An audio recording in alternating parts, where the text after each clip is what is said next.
Buen día tengan todos ustedes, amigos y amigas. Bienvenido a este canal de YouTube. Feliz inicio de mes de agosto. Sea de mucha suerte. Pues no se les olvide darle me gusta, su like, abajo aquí a la campanita, píquenle, púchenle. Dice, con ustedes los niños cantores de la derecha interpretando la Constitución. Toda esta lacra, empezando por estas lacras, cuando Don Peña, con Fox, con Calderón, se unieron PRIAN, PRD y en ese tiempo el Verde, ¿no? Pues le dieron mayoría en el Congreso y ellos mismos salieron a decir para apoyarlos, pendejada y media. La ley es la ley. Y ahora dicen que la ley no es, que se aplique la ley para ellos y que no tenga la representación de mayoría morena. Eso es lo que dicen los hijos de su tiznada, hijos de su mal dormir, yo creo. Presumamos a Tabasco, presidente. ¿Cuáles serían sus platillos favoritos tabasqueños? Mucho. Como peje no come peje. El lagarto.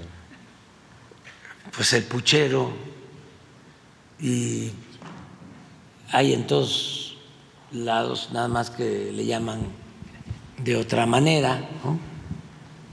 Le llaman cocido, carne de res con verdura. Sí, el mole de olla lleva mole. Este no es así exactamente. Es nada más la carne con hueso. Antes, en los pueblos y en todos lados, habían dos tipos de carne. No habían los cortes de ahora. Y hay muchas variedades. Antes era pulpa para el bistec y carne con hueso.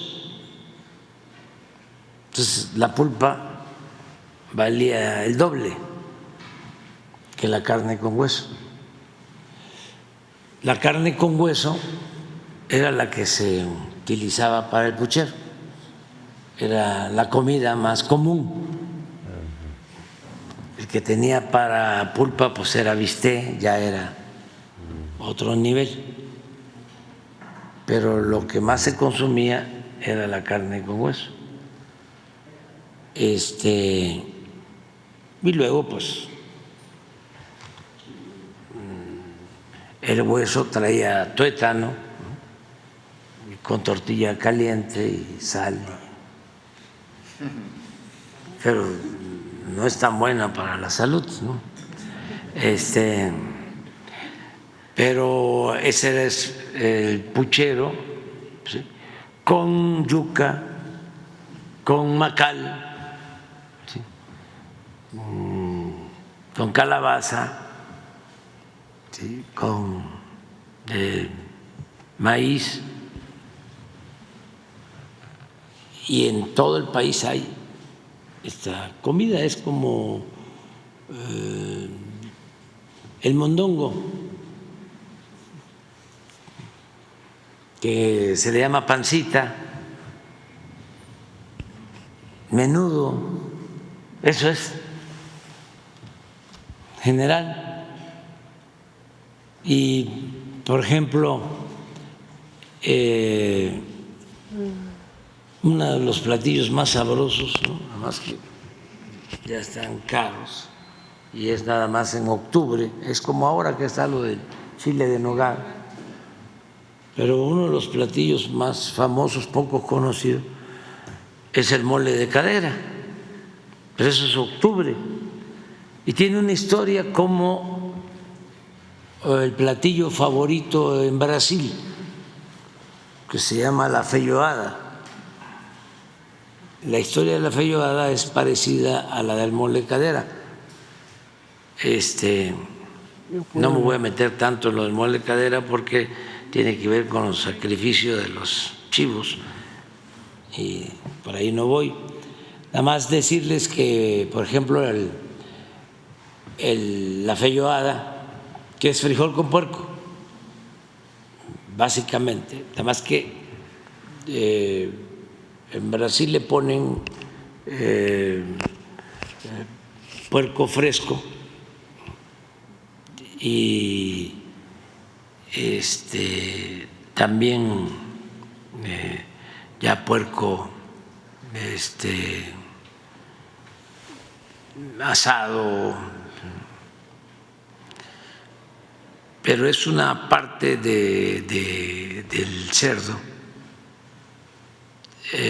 que tiene que ver con lo que antes no comían los ricos.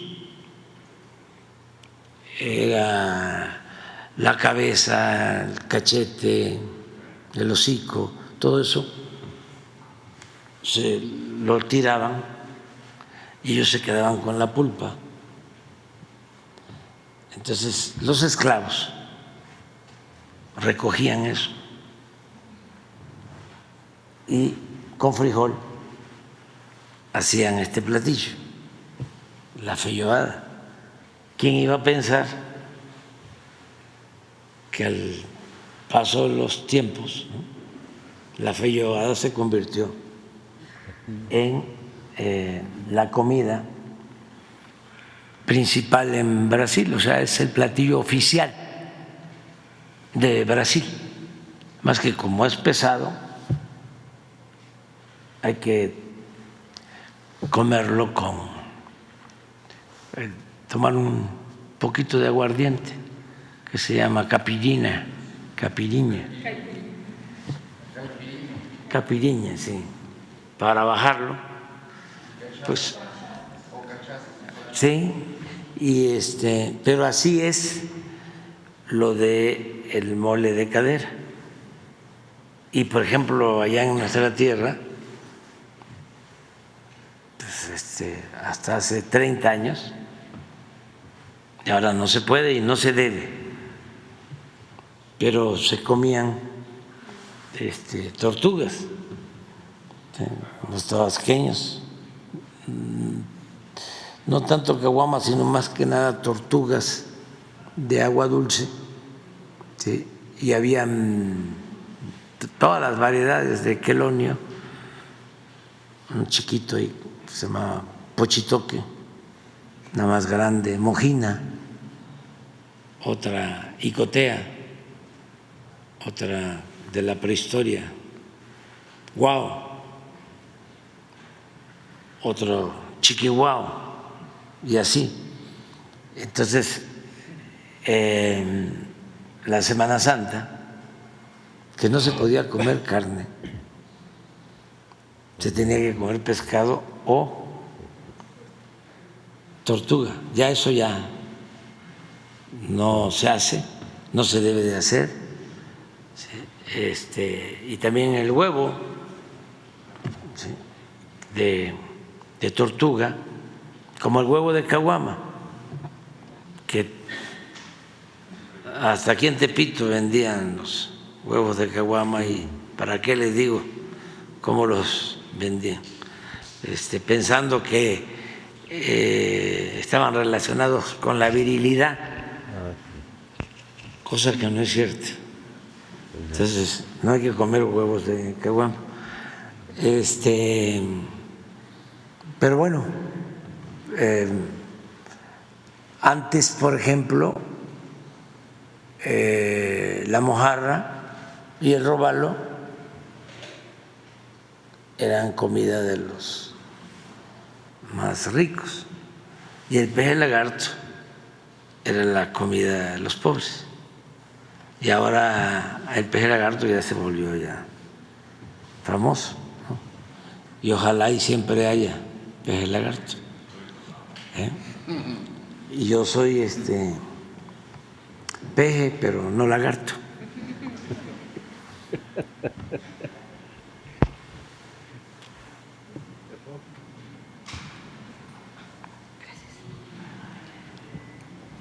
Muy buenos días, señor presidente. Janet Galindo, de Grupo Transmedia La Chispa, Campeche, Tabasco, Yucatán, Quintana Roo, Petrolera, Veracruz, Puebla, Ciudad de México. Y buenos días a los presentes también. Señor presidente, atendiendo las denuncias que el pueblo trabajador hizo llegar a Grupo Transmedia La Chispa sobre las injusticias, corrupción y fraudes cometidos contra el mismo gremio de petroleros en las pasadas elecciones de secciones y del aldazo que prepara Ricardo Aldana para agosto, adelantando las elecciones para elegir a quien lo va a relevar, sea hombre o mujer.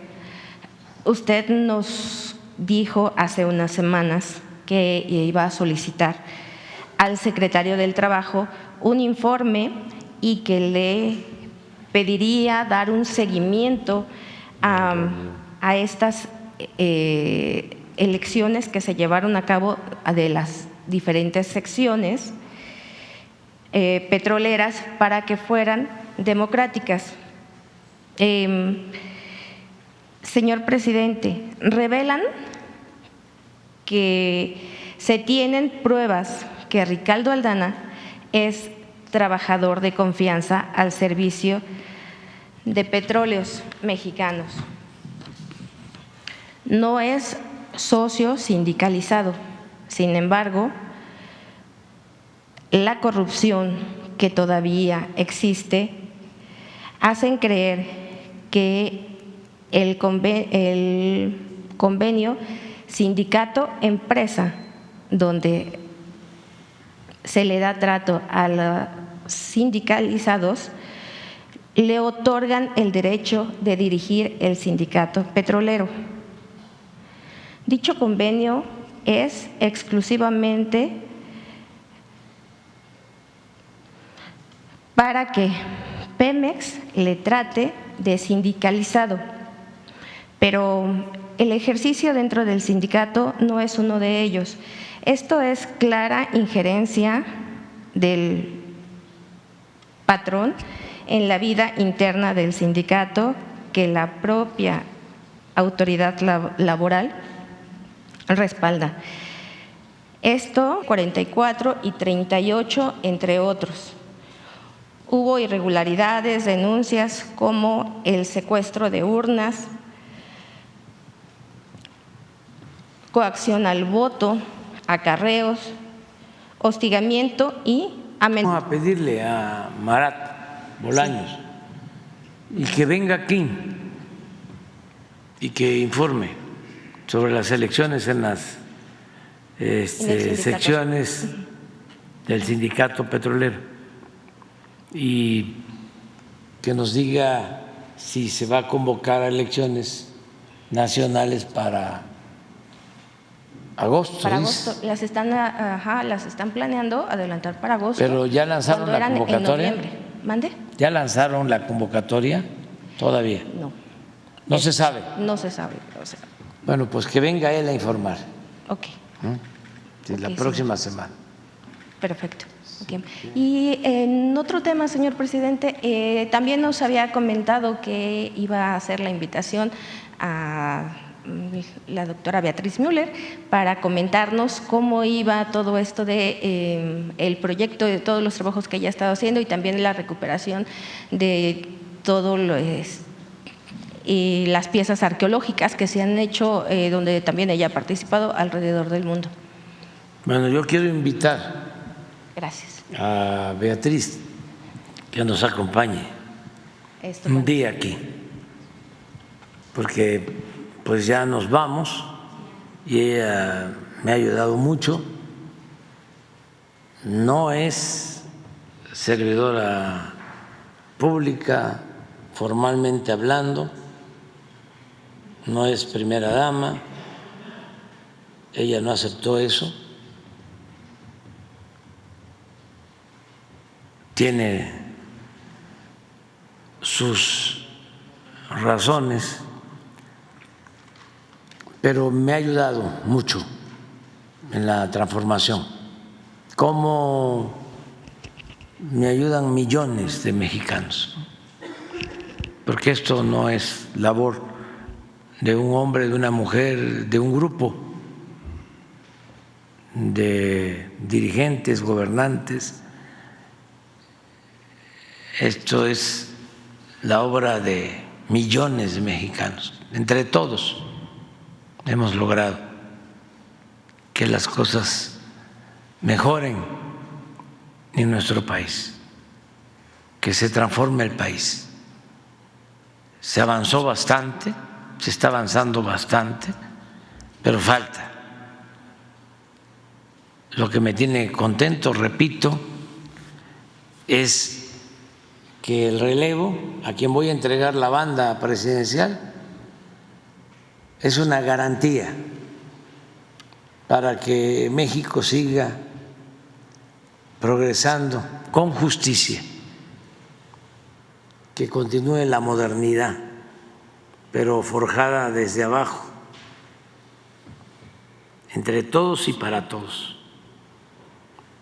Claudia Sheinbaum es lo mejor que le pudo pasar en esta circunstancia a nuestro país. Me tiene eso muy tranquilo, muy contento, y desde luego lo que más contento me tiene es el despertar del pueblo de México. Es algo único, mundial. No visto. Los mexicanos están adelante.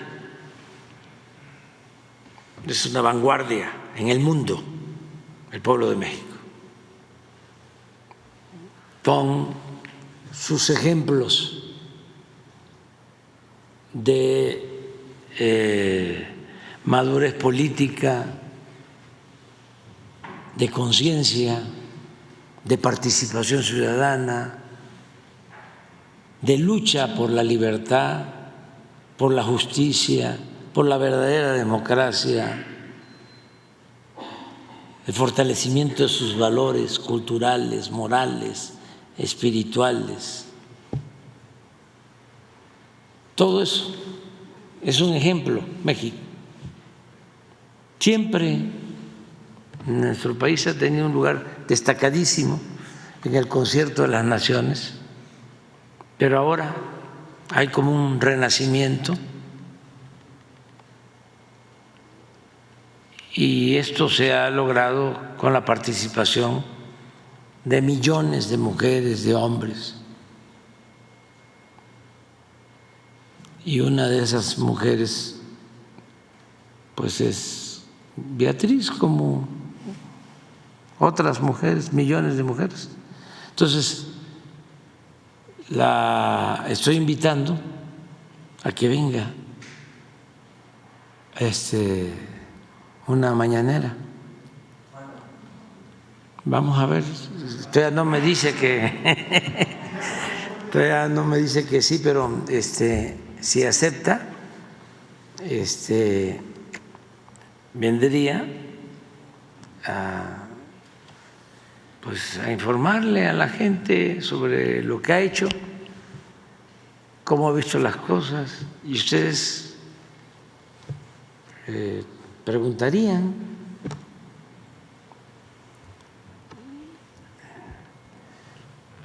Pero más adelante, todavía nos quedan 2 meses exactos. Ahí va. Lo de ya nos vamos a ir a ver. No.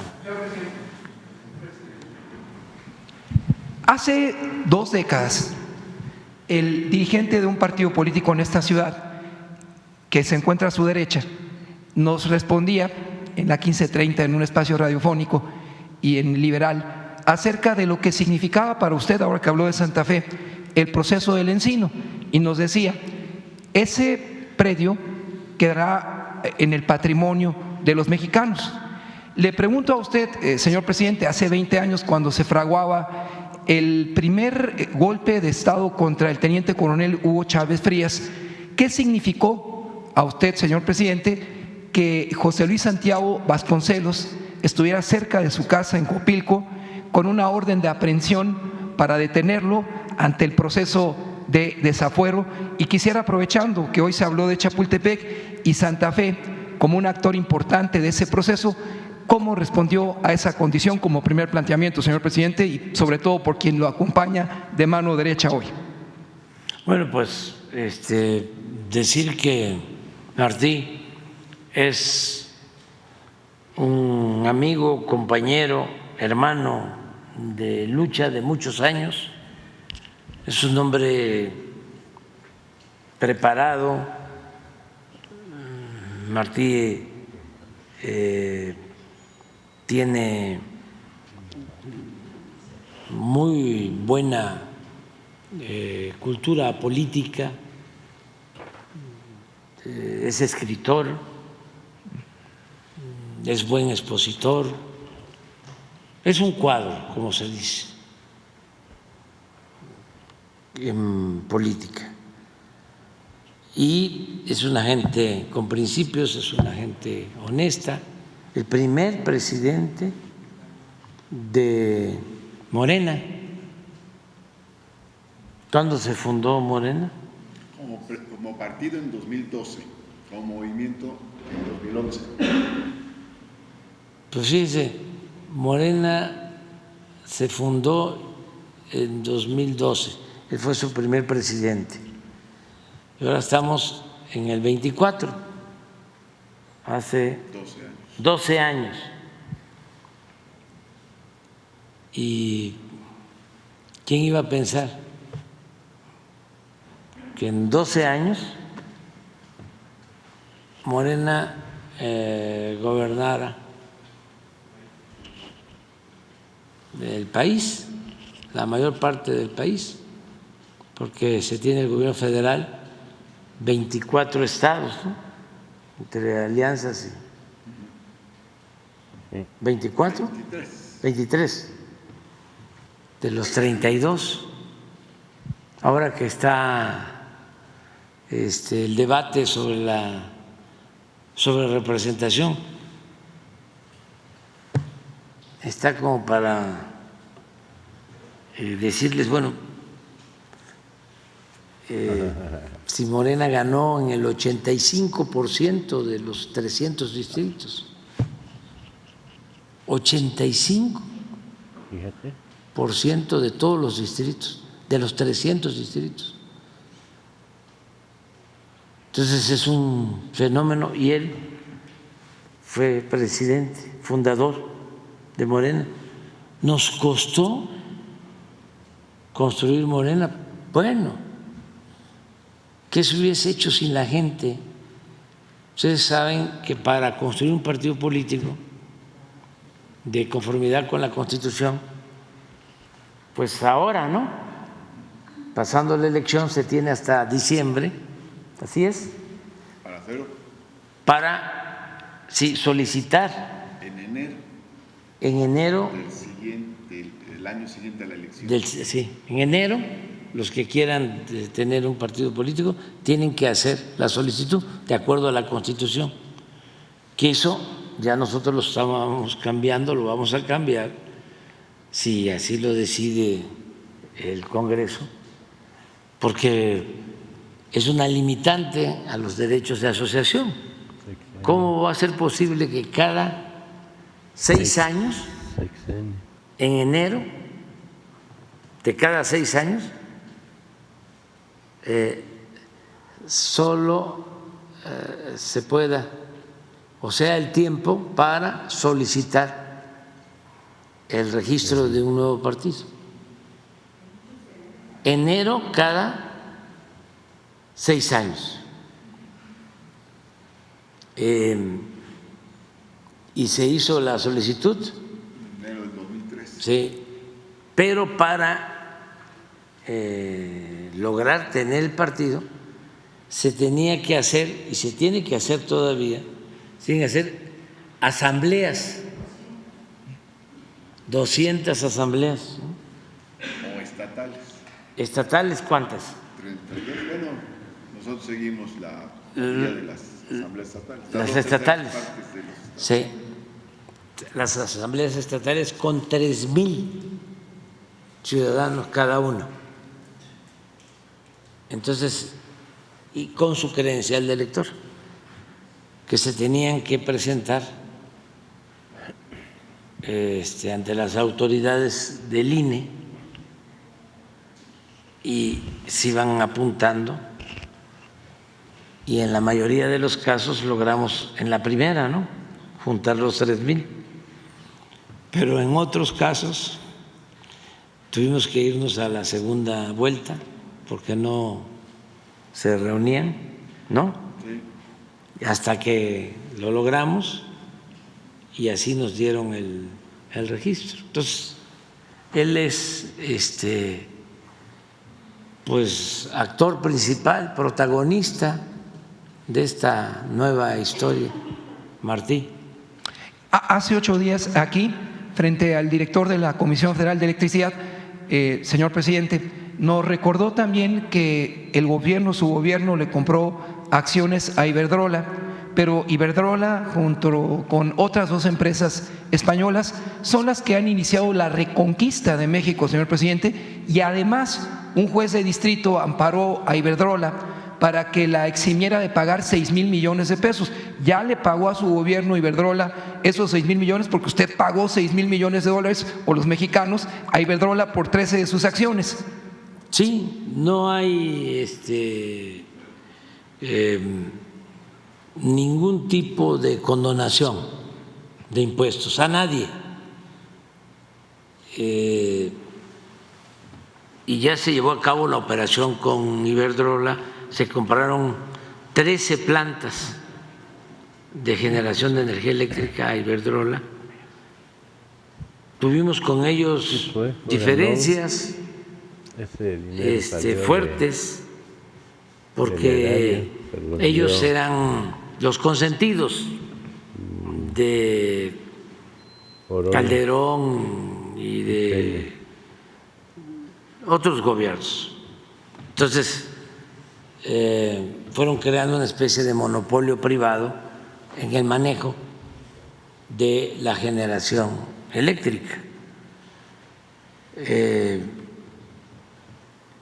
Y fueron promotores de las nuevas leyes para marginar a la Comisión Federal de Electricidad y quedarse las empresas particulares eléctricas extranjeras con todo el mercado eléctrico nacional. Fue todo un plan, privatizar la industria eléctrica.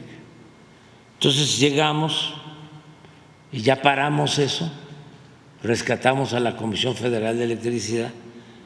Sin embargo, dejaron una legislación que limita el desarrollo de la Comisión Federal de Electricidad, porque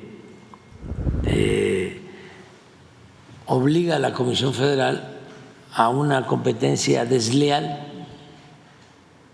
porque las leyes que se autorizaron, se aprobaron en el periodo neoliberal, y los organismos para hacer valer esas leyes, pues tienen en el fondo el propósito de favorecer a las empresas particulares, privadas, en contra de las empresas públicas. Aún con todo y eso, sacamos adelante ya la Comisión Federal de Electricidad. Entonces teníamos un problema con Iberdrola de este tipo, del llamado autoabasto, por ejemplo, una empresa decía yo voy a poner una planta generadora de energía y se le daba el permiso, pero esa empresa simulaba tener 1,000 socios, ¿sí? Y esos socios recibían la energía eléctrica más barata que cualquier consumidor, que cualquier hogar de clase media, porque no pagaban por la transmisión, era un subsidio desde donde generaban la energía hasta donde la utilizaban. Por eso quisimos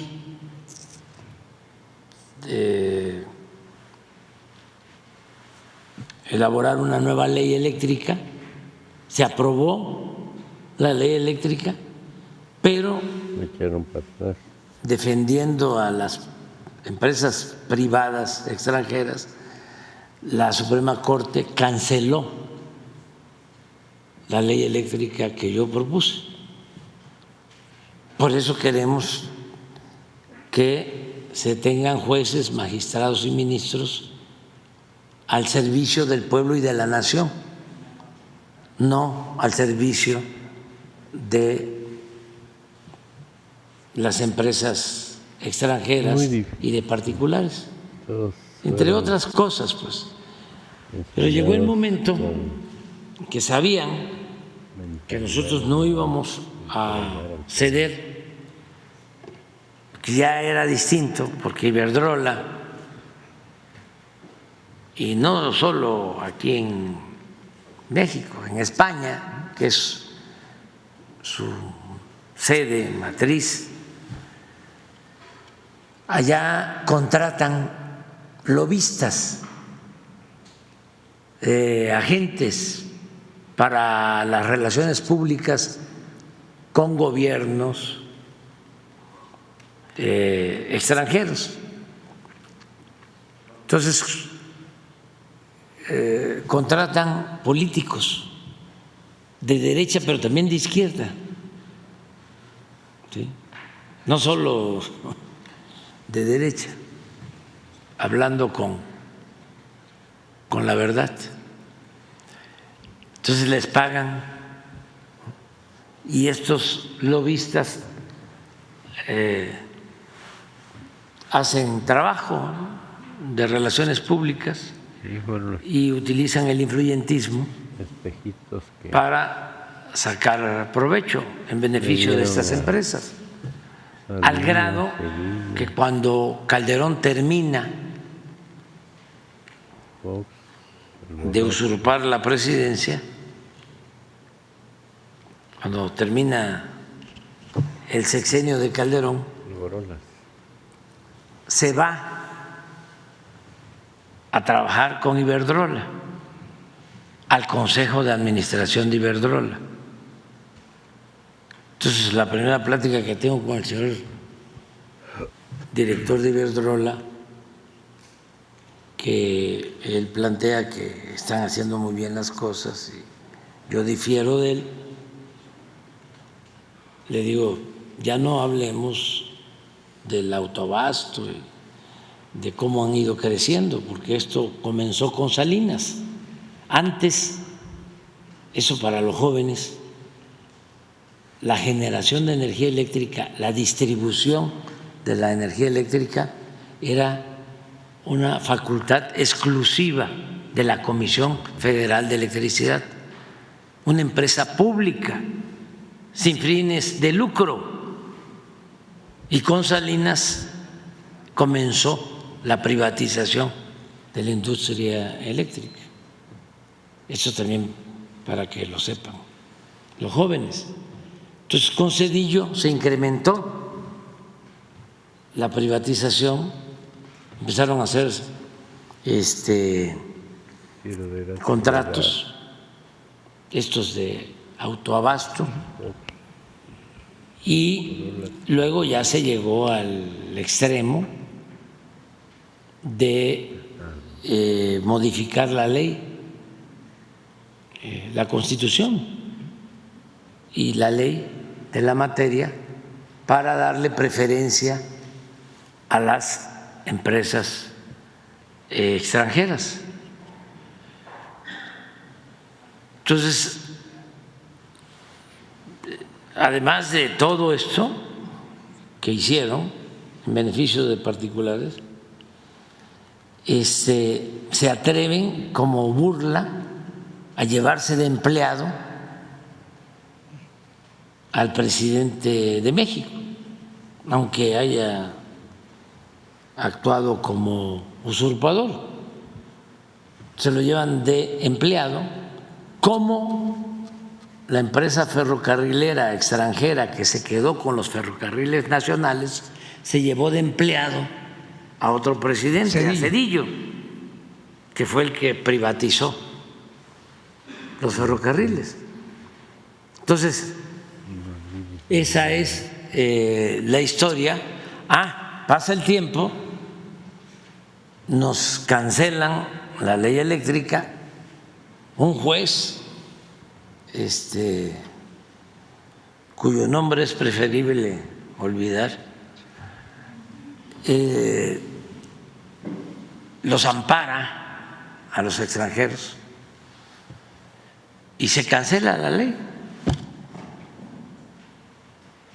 Entonces, como no íbamos a quedarnos con los brazos cruzados, por eso es el coraje que tienen, porque ellos primero se hicieron la ilusión, ¿no? Y los engañaron, sobre todo a los que tienen más recursos económicos. Nos engañó Claudio X González, que pensando que con dinero iban a resolver todas sus campañas de publicidad, la guerra sucia, cooptando, comprando a conductores de radio, de televisión, todo lo que hacen, lo que hicieron, pensando que iban a ganar. Luego, ya cuando se empezaron a dar cuenta que no iba a ser posible,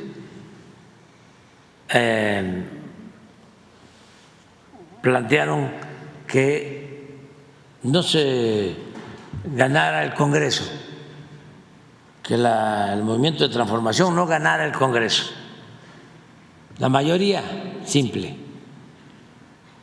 y se lo creyeron también. Y cuando nosotros nos quejamos porque la Suprema Corte, todo el Poder Judicial lo tenían cooptado, lo tienen cooptado,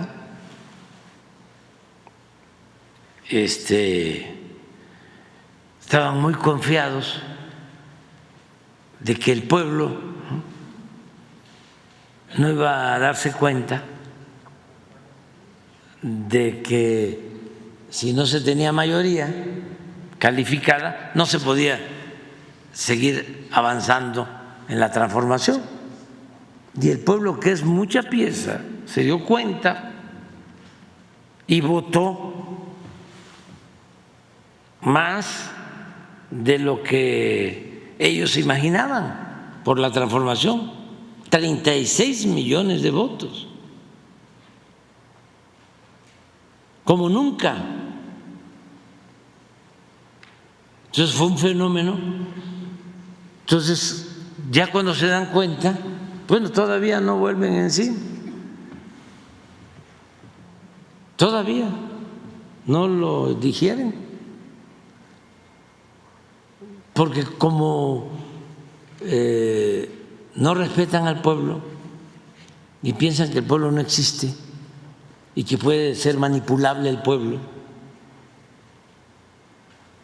pues no alcanzan a comprender de que pues la gente se da cuenta, está muy consciente, el pueblo no es tonto, tonto es el que piensa que el pueblo es tonto. Miren, no pasó mucho tiempo, la candidata, y ahora lo puedo decir porque pasaron las elecciones, la candidata del bloque conservador firma con sangre que van a seguir los programas de bienestar.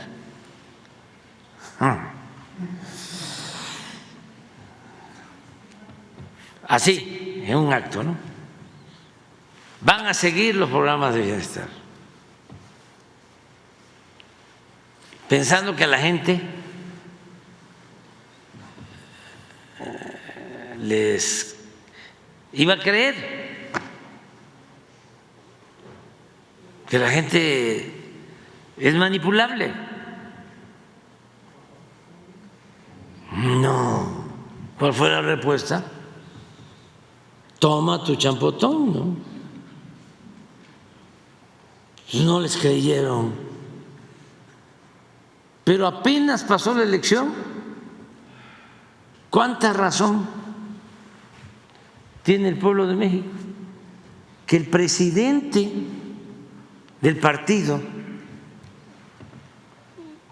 de la candidata que había firmado con sangre de que iban a continuar los programas de bienestar, declara que se habían equivocado en la estrategia, que ellos no debieron haber dicho en la campaña que iban a seguir los programas de bienestar, porque eso iba en contra de su manera de pensar, de que en vez de entregar un pescado había que enseñar a pescar, que esa era la filosofía de ellos, y que ellos están en contra de los programas de bienestar. Entonces ya pasa la elección y se descaran como cínicos que son. Pero miren cómo nuestro pueblo es mucha pieza, que pensaron engañarlos y la gente actuó de manera precavida. No. Entonces, firmo hasta con sangre de que van a continuar los programas de bienestar. No. No. Y eso demuestra qué pueblo tenemos. ¿Y por qué no quieren ellos los programas de bienestar? Si la función de cualquier gobierno es conseguir la felicidad del pueblo. El gobierno está para promover el bienestar del pueblo. ¿Por qué no quieren que se le apoye al adulto mayor con una pensión? Porque ellos votaron en contra de que la pensión de los adultos mayores se elevara a rango constitucional y se convirtiera en un derecho. Votaron en contra.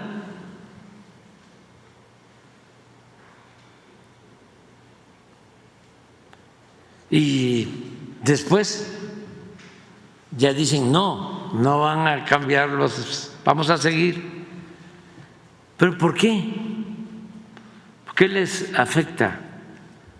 Si es ayudar a la gente que más lo necesita, los ancianos respetables, para que vivan con un poco de holgura en el último tramo de su existencia. ¿Qué no son ellos, o se dicen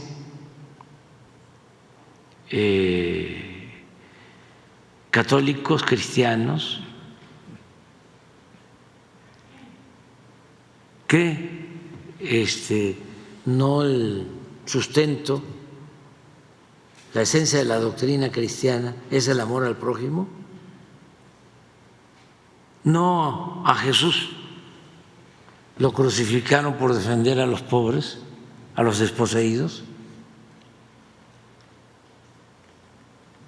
Entonces, ¿por qué no ayudar al que lo necesita? Incluso hasta en contra de lo que sostiene el Papa Francisco, que ese es un papa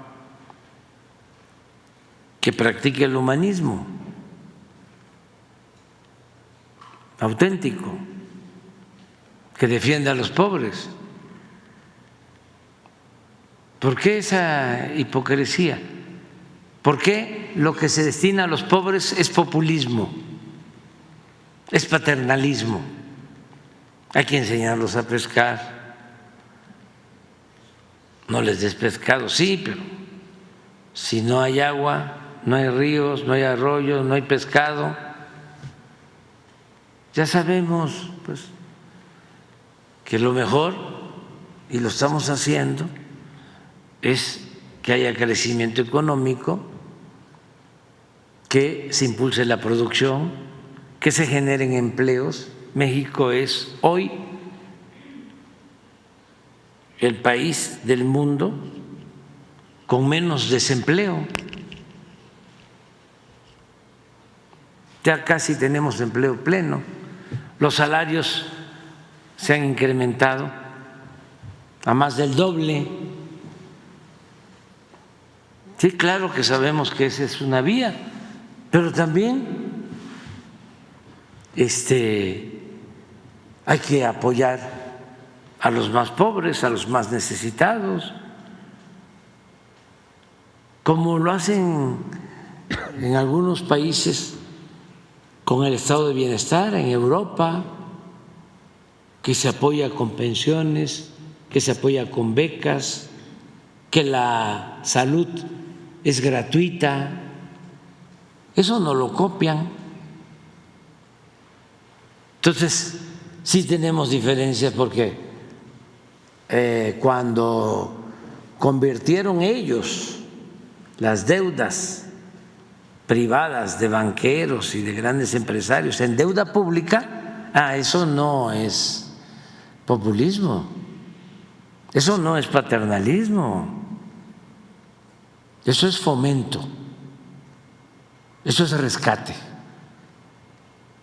Entonces, al carajo con esa falacia. Finalmente, secundaría el llamado del presidente Nicolás Maduro de retirarse de la Organización de Estados Americanos, México también, frente a un organismo regional que ya no cumple los propósitos de esa carta cuando la que fue creada. Y, para concluir, el exministro de la Corte, cuando usted tenía 6 años, y exgobernador de Tabasco, Manuel Bartlett Bautista, dijo que la mejor manera de abrir a la Corte sería a través de la instrumentación de parlamentos abiertos. Eso es todo, señor presidente. Sí, estoy de acuerdo con mi finado paisano, Manuel Bartlett Bautista, fue el papá de Manuel Bartlett, fue gobernador de Tabasco, pero antes fue juez y fue ministro en la Corte, y fue el que elaboró la resolución en favor de los trabajadores petroleros que utilizó el general Cárdenas para llevar a cabo la expropiación del petróleo. Eso lo hizo el papá de Manuel Bartlett. Manuel Bartlett, sí, y este es Díaz, ¿no? Díaz, sí, por el lado de Díaz Mirón, veracruzano, el poeta, pero su padre tabasqueño.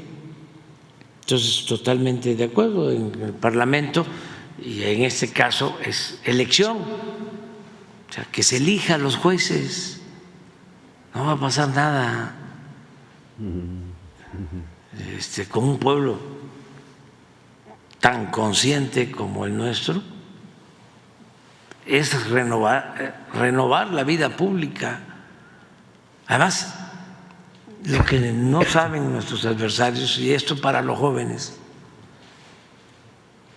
una de las cosas que les gusta mucho al pueblo es que lo tomen en cuenta.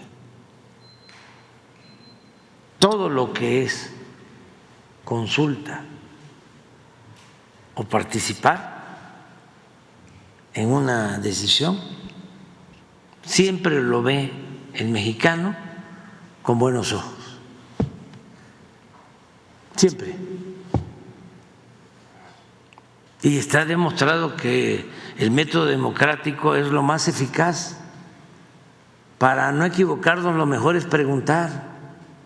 A nosotros, en mi vida pública, que ya está por concluir, me ha sacado del hoyo, como se dice en el argot del béisbol, el pueblo. Imagínense, cuando teníamos que decidir si continuábamos construyendo el aeropuerto en Texcoco, en el lago de Texcoco, o se paraba ahí y se hacía en Santa Lucía. Y los encargados de decidir me presentaron un dictamen donde me planteaban que había que seguir haciendo el aeropuerto en el lago de Texcoco a sabiendas de que era el peor sitio del Valle de México para hacer un aeropuerto, por los hundimientos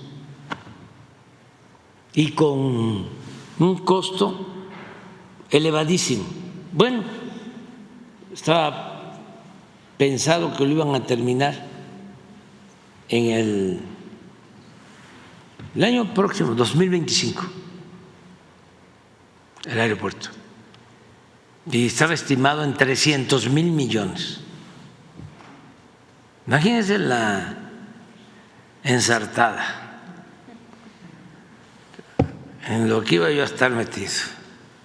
¿Quién me sacó a flote?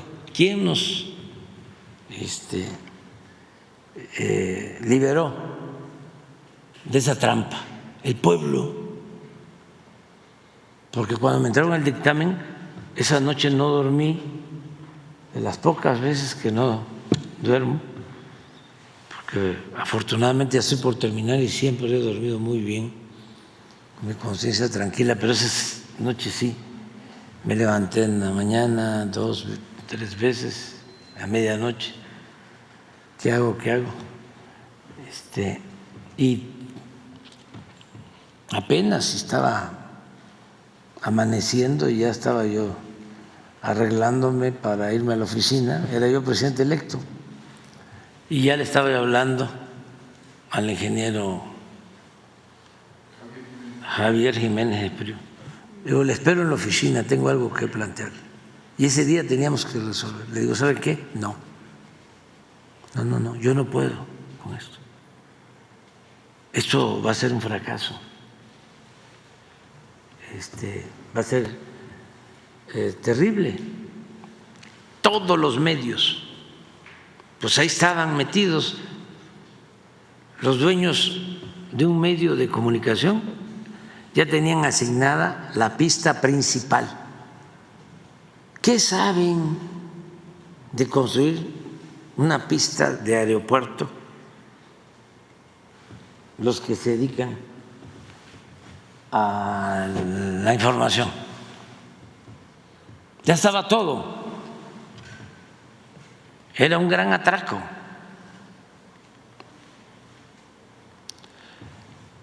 Y le digo, mire,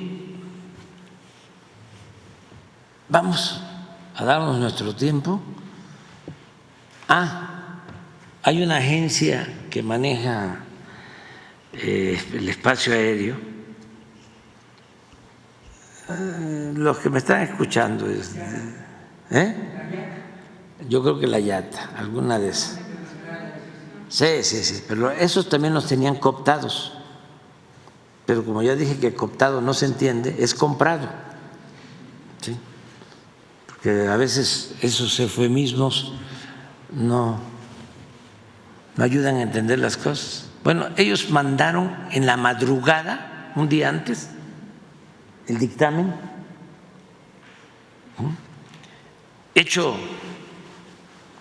a la ligera,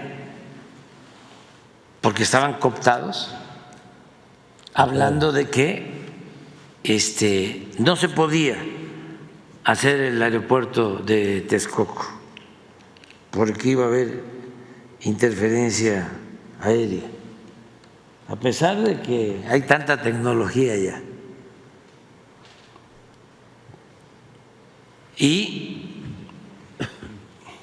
le dije al ingeniero, vamos a darnos un tiempo. ¿Y sabe qué? Vamos a convocar una consulta a que el pueblo decida si quiere que se continúe con el aeropuerto de Texcoco o que se construya el aeropuerto en Santa Lucía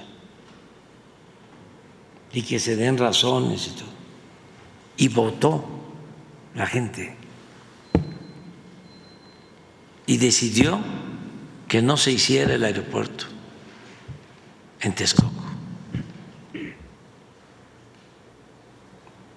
Fíjense cuánta inteligencia, el juicio, el instinto certero de nuestro pueblo. Tengo que agradecerles.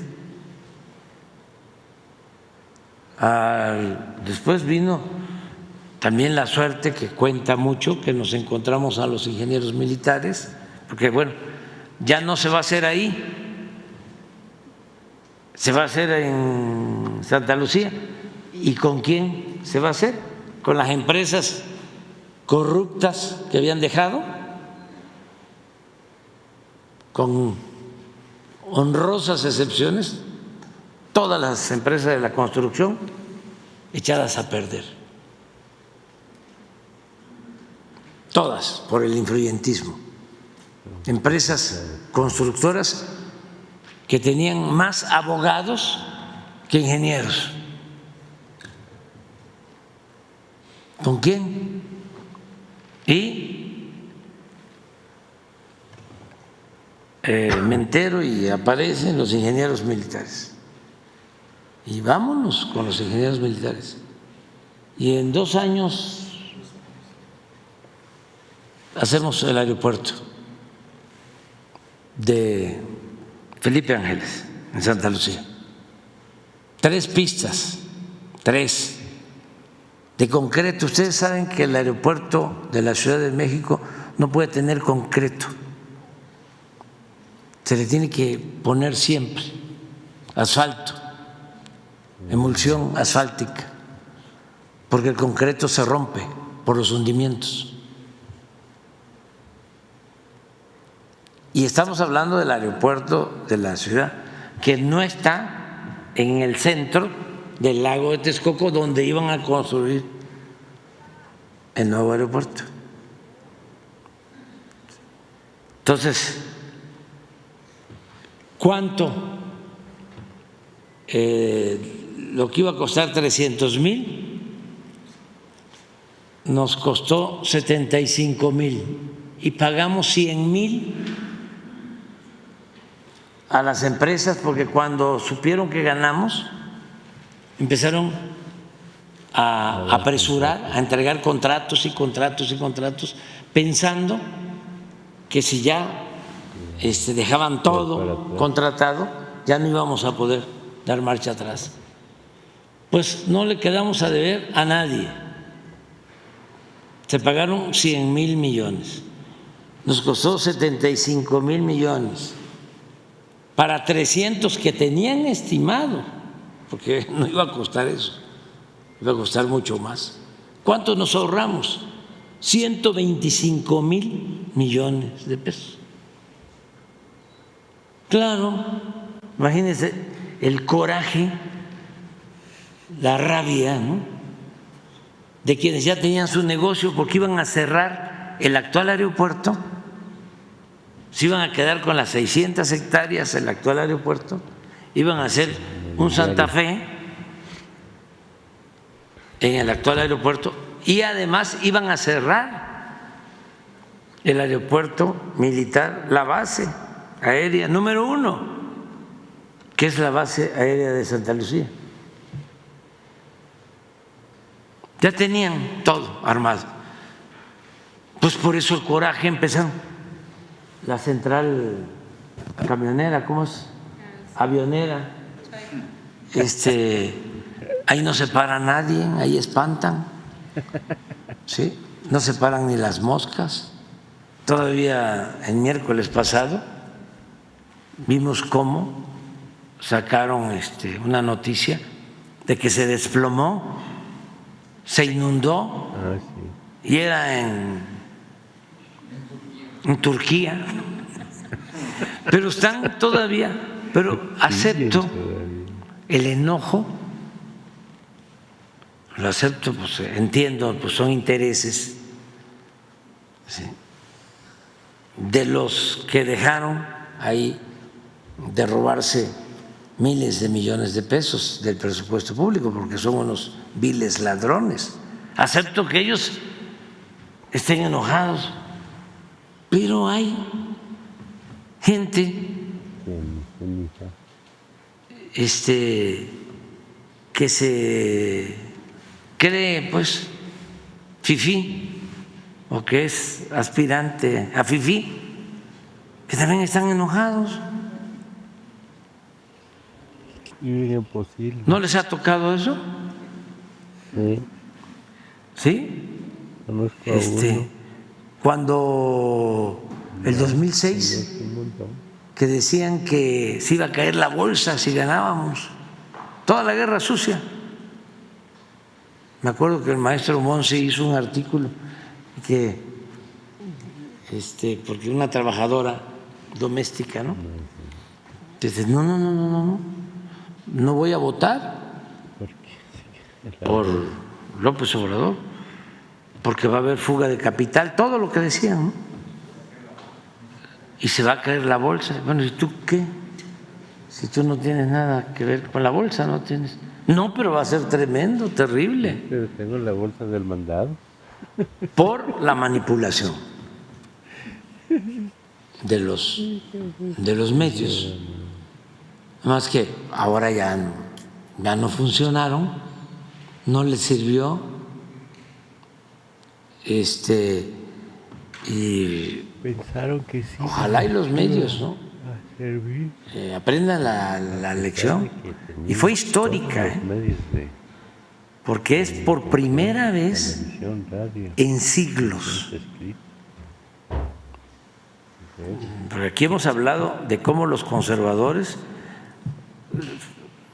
le perdonaron a Santana la pérdida del territorio nacional y lo fueron a buscar.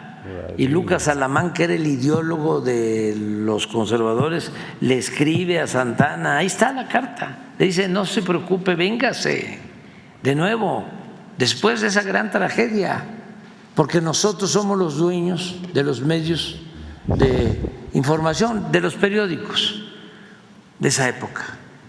1852, 1850, mediados del siglo XIX.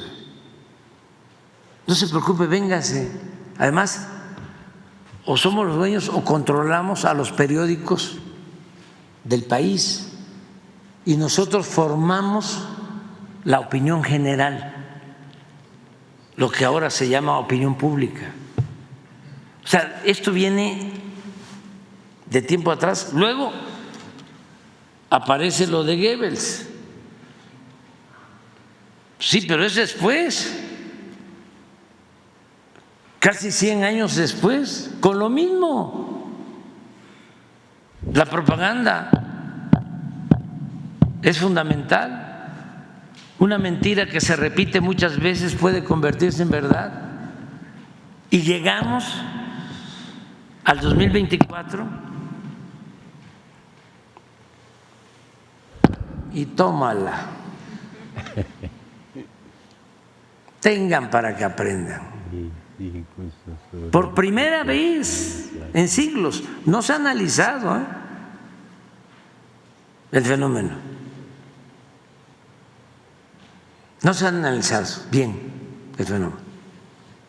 ¿Cómo es que con tanto dinero, con todos los medios, el pueblo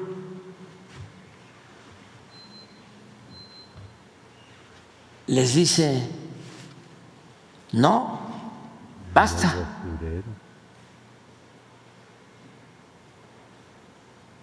Es un fenómeno nuevo en México y en el mundo,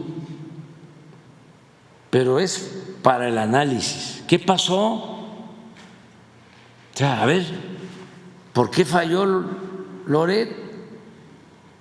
¿Por qué falló Ciro? ¿Por qué falló López Dóriga? ¿Por qué falló Azteca? ¿Por qué falló Televisa? Con esa mentalidad. ¿Por qué falló Imagen? Las redes.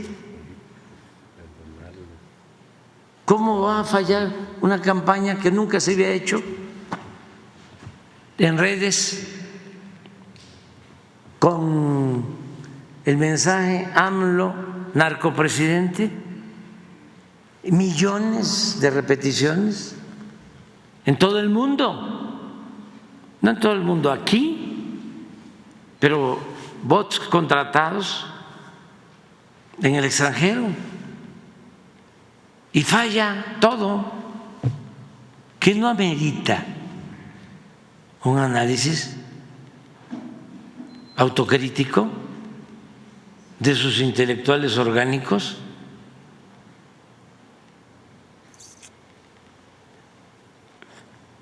Entonces sí estamos viviendo momentos interesantísimos, únicos en la historia, y por eso pues podemos decir gracias a la vida. ¿Pedirá su gobierno que se traiga al Mayo Zambada a México? Estamos solicitando que informen. Ya nosotros tenemos algo de información, pero queremos que ellos nos informen si fue un acuerdo. Al principio sostuvieron esto de que fue un acuerdo con Guzmán López, pero luego el abogado del señor Zambada dijo de que lo habían secuestrado.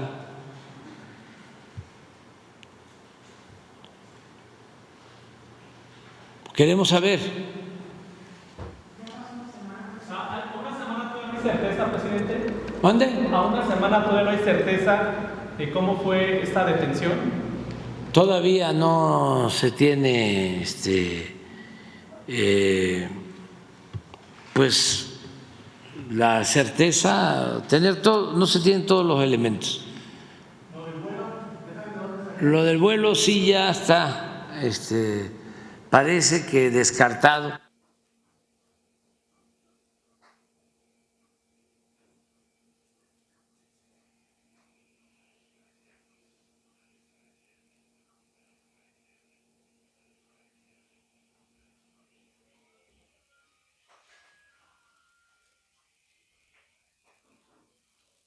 No salió de Sonora. No, ya hay otras versiones, pero por eso queremos esperar. Y luego ayer, antier, salió un documento de un abogado hablando de que no hay problema entre las familias de ellos, de los Loera y Zambada, pero queremos nosotros tener toda la información y pienso que la están recabando y pues hay que tener paciencia. Pero las agencias de inteligencia mexicana, presidente, ¿tienen un informe de Sí, ya se ha ido avanzando, pero cuando tengamos ya el informe del gobierno de Estados Unidos y nosotros tengamos ya más elementos, vamos a informarles a ustedes. ¿Por qué tarda tanto Estados Unidos, presidente? ¿Por qué tarda tanto Estados Unidos? Pues lo están pensando. Están pensando. Pero esto es como la justicia. Tarda, pero llega. Entonces, vamos a esperarnos. Lo importante, bueno, entre otras cosas, es de que toda esa región esté en calma, porque pues es un hecho fuerte y nosotros lo que deseamos es que haya paz. Nosotros lo que queremos es que no haya pérdidas de vidas humanas.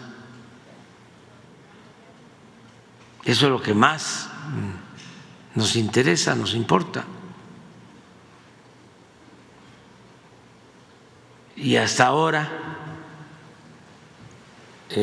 hay en la región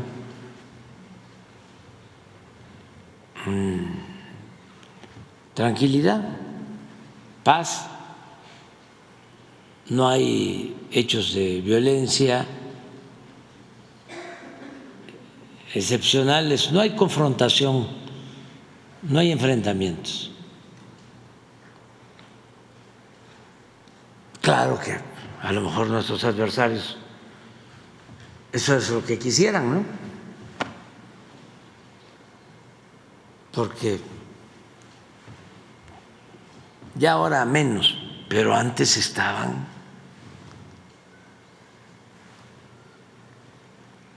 alborotados, era temporada de sopilotes, deseaban que nos fuera mal, ¿no? ¿Es de amigos que no informen pronto? Sí, a los amigos se les tiene paciencia, o sea, y no hay que desesperarnos, tranquilo, todo se va a saber, todo se va a saber, porque nosotros no somos alcahuetes de nadie, nosotros representamos al pueblo de México. No somos peleles, no somos títeres de nadie, de ningún gobierno extranjero. Nuestro amo es el pueblo de México, porque el pueblo de México es el soberano, es al único al que le debemos todo y estamos obligados a informarles de todo, no ocultar nada, actuar con honestidad, no mentir, no robar, no traicionar.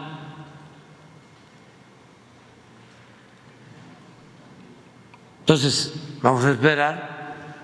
También, si no nos quieren mandar la información, pues vamos a decir, no tenemos información porque no quieren, no sé qué están ocultando. pero no nos adelantemos, ¿para qué? Pues sí. Siempre hemos logrado mantener una muy buena relación con el gobierno de Estados Unidos, con el presidente Trump y ahora con el presidente Biden. Entonces vamos a esperar qué fue lo que hicieron, si hubo un acuerdo. Eso tiene mucho que ver también con la manera de actuar del gobierno de Estados Unidos. Llega a acuerdos. ¿Se acuerdan del asunto de Odebrecht? Cuando los escándalos de corrupción,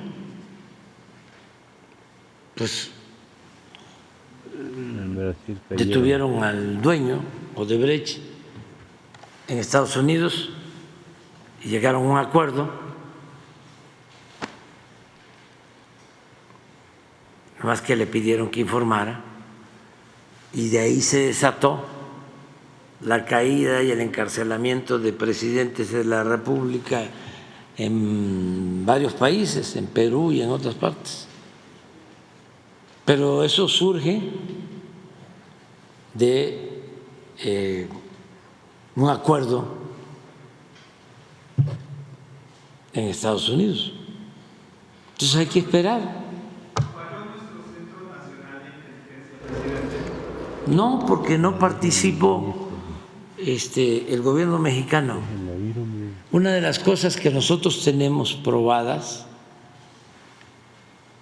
es que no participó ni el Ejército ni la Marina, ni la Guardia. Por eso queremos saber cómo estuvo. Estados Unidos en su primer reporte lo que dice es que venían hablando con Loera,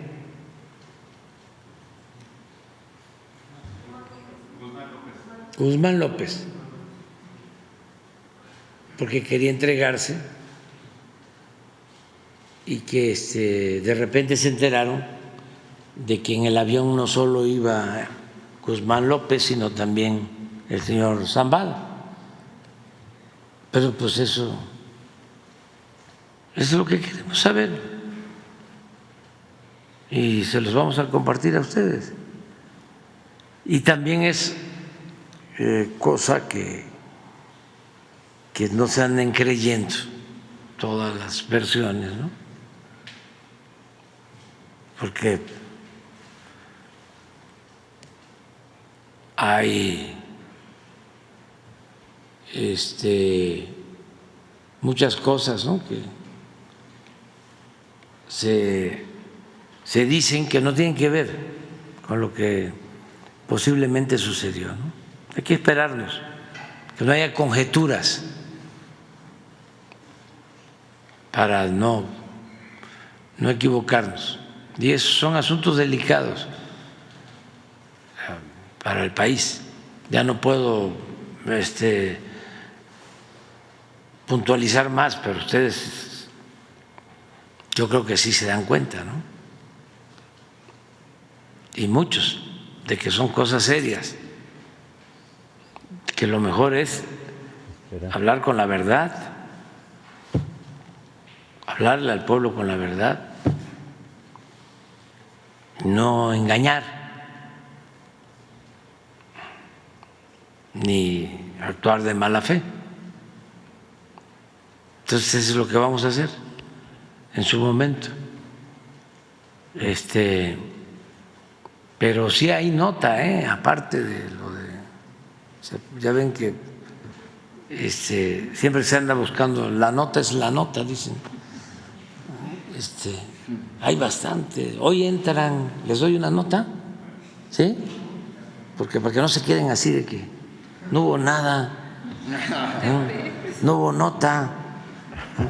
Hoy entran los ministros, ya terminan sus vacaciones, vuelven a su trabajo. Tienen ahí los ministros 20,000 millones. y si van a reportear,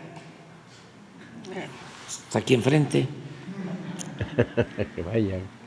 Y ahora que lleguen, ya están.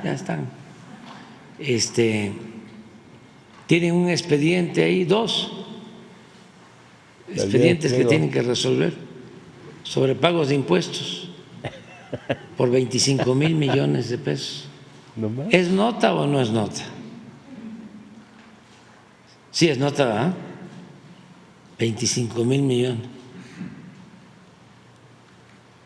Alcanza para entregarle becas a, cuando menos, a todos los que están en kinder, Ahí está. preescolar, de escuelas públicas, un año, los 25,000 millones. Sí, eso es lo que nos cuesta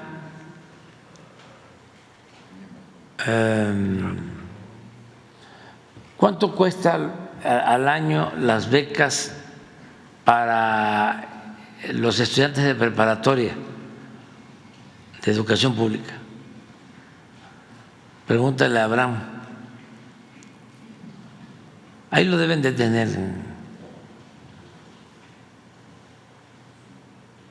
Bueno, ya. Nada más para que vean que sí es nota, ¿no? Porque ¿en qué se convierte? 40